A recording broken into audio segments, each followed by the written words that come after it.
सकाळच्या बातम्यांमध्ये आपलं स्वागत। मुरबाड म्हसा येथील खामलिंगेश्वर देवस्थानाची जत्रा आजपासून सुरू होत आहे। ज्येष्ठ विचारवंत, रशिया साम्यवादाचे गाढे अभ्यासक आणि कोकण पदवीधर मतदारसंघाचे माजी आमदार डॉक्टर अशोक मोडक यांचे वयाच्या 85व्या वर्षी मुंबईत दीर्घ आजाराने निधन झाले। ठाणे कल्याण डोंबिवली महायुतीचे 27 उमेदवार बिनविरोध निवडून आले।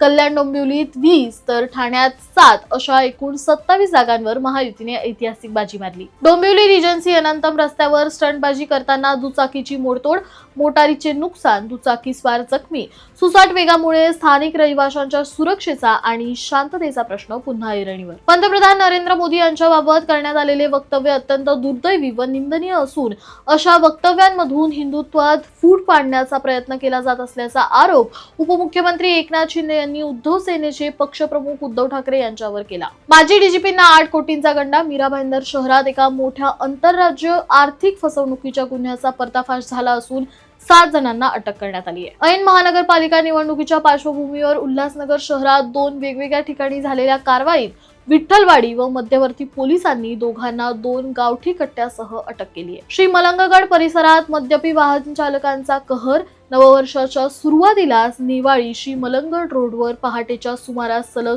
3 अपघात झालेले पाहायला मिळाले। अशाच अपडेटेड न्यूज साठी सबस्क्राइब करा सलाम ठाणे।